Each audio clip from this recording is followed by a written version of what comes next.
പാലക്കാട് ഒരു പാവപ്പെട്ട മനുഷ്യനെ തല്ലിക്കൊന്നു മനസാക്ഷിയെ വിറഞ്ഞിരിപ്പിക്കുന്ന നമ്മളെ കരയിപ്പിക്കുന്ന ഒരു സംഭവമായിട്ട് മാറി. ഞാൻ കുഞ്ഞുങ്ങളുടെ അച്ഛനാണ്, മരിച്ചുപോയ ആ സഹോദരൻ. തൊഴിൽ തേടി ഇവിടെ വന്നതാണ്. തന്റെ കുഞ്ഞുങ്ങളുടെ വിശപ്പ് മാറ്റി. ബംഗ്ലാദേശിയാണെന്ന് ചോദിച്ചാണ് തല്ലി. ബംഗ്ലാദേശി ആയിക്കോട്ടെ, പാകിസ്ഥാൻകാരനായിക്കോട്ടെ, നേപ്പാളി ആയിക്കോട്ടെ, ശ്രീലങ്കക്കാരനായിക്കോട്ടെ, ഏത് രാജ്യക്കാരനായിക്കോട്ടെ, നിയമം കയ്യിലെടുക്കാൻ ആർക്കാണ് അവകാശമുള്ളത്? അദ്ദേഹം ബംഗ്ലാദേശ് തീവ്രവാദിയാണെങ്കിൽ, അല്ലെങ്കിൽ ഏതെങ്കിലും തരത്തിലുള്ള ഭീകരവാദിയാണെങ്കിൽ, ഹിന്ദുത്വ ഭീകരവാദിയോ ഇസ്ലാമിക ഭീകരവാദിയോ അവരെ ഏതെങ്കിലും തരത്തിലുള്ള ആശയങ്ങളുള്ള ആളാണെങ്കിൽ, ഈ ക്രൈസ്തവ തീവ്ര ആശയങ്ങൾ നിങ്ങൾ പറയുന്ന അങ്ങനെയുള്ള ആളാണെങ്കിൽ, മതം പ്രചരിപ്പിക്കാൻ നടക്കുന്ന ആളാണ്, അങ്ങനെയുള്ള ആളാണോ, എങ്ങനെയുള്ള ആളാണോ അവിടെ ആളുകൾ തല്ലിക്കൊല്ലാൻ നിങ്ങൾക്ക് എന്താണ് അവകാശം?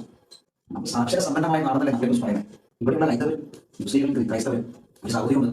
സത്യത്തിൽ ആ സാഹോദര്യം ആശയ സംവാദത്തിലാണ് നടക്കേണ്ടത്. ആശയ സംവാദത്തിലൂടെ ഒരു ആരോഗ്യകരമായ അന്തരീക്ഷം നടക്കേണ്ടതാണ്. അത് ഈ സത്യത്തിൽ കുളമാക്കിയ നിയമം അങ്ങനെയുള്ള ഒരു കാര്യമില്ലാതെ സ്റ്റേജിലെത്തി സ്നേഹ സംവാദം പറഞ്ഞിട്ട് വഴി നടത്തി ക്രൈസ്തവരെ കണ്ട് ഓടിച്ച് കോട്ടയത്ത് ദീപനിലേക്ക് എല്ലാ സ്ഥലങ്ങളിലും ക്രിസ്തീയ വിശ്വാസത്തെ എഴുതി അത്തരത്തിലുള്ള പരിപാടികൾ ചെയ്ത് അക്ബറിലുള്ള ആ സാഹോദര്യത്തിന് മകനേൽപ്പിച്ചത് പിന്നീട് ക്രൈസ്തവത്തിന് മറുപടി പറയാൻ തുടങ്ങി. ആ മറുപടി പാകിസ്ഥാനിന്റെ പുസ്തകങ്ങളിൽ കയറി. അത് ഇപ്പൊ നല്ല രീതിയിൽ പിടികൊടുക്കുകയാണ്. നല്ല രീതിയിൽ പിടികൊടുക്കുമോ, നല്ല കരച്ചിൽ വരുന്നു.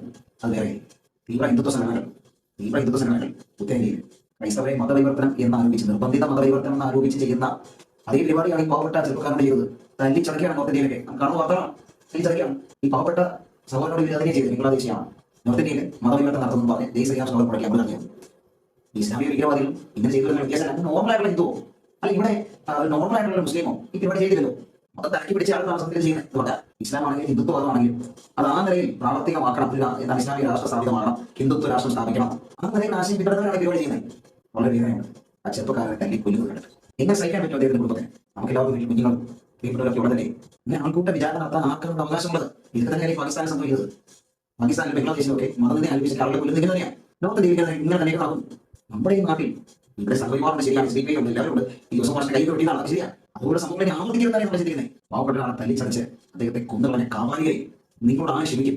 നിയമത്തിൽ നിങ്ങളോട് ക്ഷമിക്കണമെങ്കിൽ ദൈവം നിങ്ങളോട് ക്ഷമിക്കും. നിങ്ങൾ ആർക്കു വേണ്ടിയാണ് പാവത്തെ തല്ലിച്ചടച്ച് കൊന്നുകളഞ്ഞത്? അദ്ദേഹത്തിന്റെ ജീവൻ നിങ്ങളോട് ചോദിക്കാതിരിക്കുമോ? അദ്ദേഹത്തിന്റെ രക്തം നിങ്ങളോട് ചോദിക്കാതിരിക്കുമോ? അദ്ദേഹത്തിന്റെ കണ്ണുനീർ നിങ്ങളുടെ കുടുംബത്തോട് ചോദിക്കാതിരിക്കുമോ? മനുഷ്യരെ മനുഷ്യനായിട്ട് കാണുവാൻ നമ്മൾ പഠിക്കണം. ആശയപരമായിട്ടുള്ള ഭിന്നതകളുണ്ട്, വിമർശനങ്ങളുണ്ട്. ഇതെല്ലാം നടത്തുമ്പോഴും പറയുമ്പോഴും മനുഷ്യനെ മനുഷ്യനായിട്ട് കാണാൻ അവരെ തന്നെ പോലെ സ്നേഹിക്കാൻ കഴിയണം. യേശുക്രിസ്തു പറഞ്ഞ വാക്കുകൾ വളരെ ശ്രദ്ധേയമാണ്. കൂട്ടുകാരനെ നിന്നെ പോലെ തന്നെ സ്നേഹിക്കുക. അതിന്റെ അത്രയാണ് അവനെ സഹജീവിയെ നിന്നെ പോലെ തന്നെ സ്നേഹിക്കാനുള്ളതാണ്. ഒരിക്കലും നമുക്ക് നമ്മുടെ മനസ്സാക്ഷിക്ക് പോർക്കാൻ പറ്റുന്ന സംഭവമല്ല. ഇത് ചെയ്ത കാവാലികളെ കാട്ടാളമായി നിയമത്തിന്റെ പരമാവധി ശിക്ഷ അവർ കിട്ടണമെന്നുള്ളതാണ് ഓരോ സാധാരണക്കാരന്റെയും മനസ്സാക്ഷി വെച്ച് പറയും. ഇത്രയും പറഞ്ഞാൽ അവസാനിക്കും.